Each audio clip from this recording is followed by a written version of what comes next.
couple questions on Texas. The governor there was asked about the lack of an exception for rape or incest in the abortion law, and I don't know if you heard his comments, but he said his answer to that question was that Texas will work tirelessly to make sure that we eliminate rapists off the street.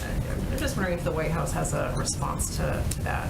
Well, if Governor Abbott has a means of eliminating all rapists or all rape from the United States, then there'd be bipartisan support for that.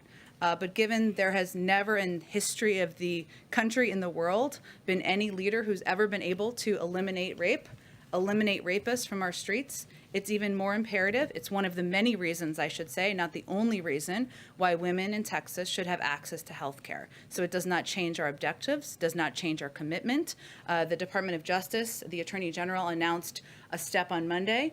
Our Department of Justice is continuing to look at legal options. Our Department of Health and Human Services is also continuing to look at all options, and the President has made clear that it's a priority to do everything we can to ensure women in Texas have access to health care. I want to push a little bit on that front, this looking at options. For women who are in Texas right now who might be in need of having an abortion, who perhaps are looking at this White House for a Hail Mary intervention, the clock is ticking for them. The clock is literally ticking for them today. So in terms of their decision making, can this administration offer any help to them now?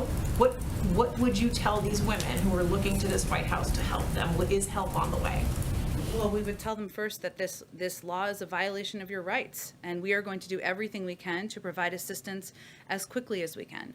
One of the reasons why the Department of Health and Human Services is a key component here is obviously because they oversee the nation's healthcare systems, but they are going to look for ways to make sure we are providing access to healthcare to women in Texas. I noted that the Department of Justice announced a step that they were taking on Monday. Clearly, this law this bill that was signed into law is something we strongly oppose, and there's an urgency to looking for and announcing actions to help women now. And certainly we understand that women are looking at their choices right now, today, tomorrow, last week, and we are hopeful we will have more to convey to them directly. But in terms of tangible help that's on the way, would the White House support the FDA lifting restrictions on mifepristone, the so-called abortion pill? This is a decision that the FDA has to make on their own based on science. And certainly we believe in the independence of the FDA to make these decisions. And we know that there are a number of advocates who have called for that, but we'll leave that decision to the FDA. Question, can the White House confirm that it has asked appointees from the last administration to resign from various boards, including the West Point Advisory Board and the Naval Academy Board, and why? Yes, we have.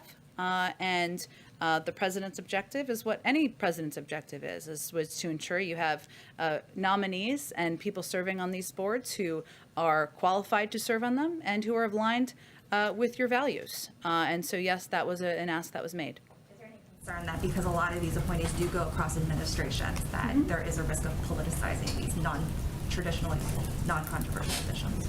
Well, I will let others evaluate whether they think Kellyanne Conway and Sean Spicer and others were qualified or not political to serve on these boards. But the president's qualification requirements are not your party registration.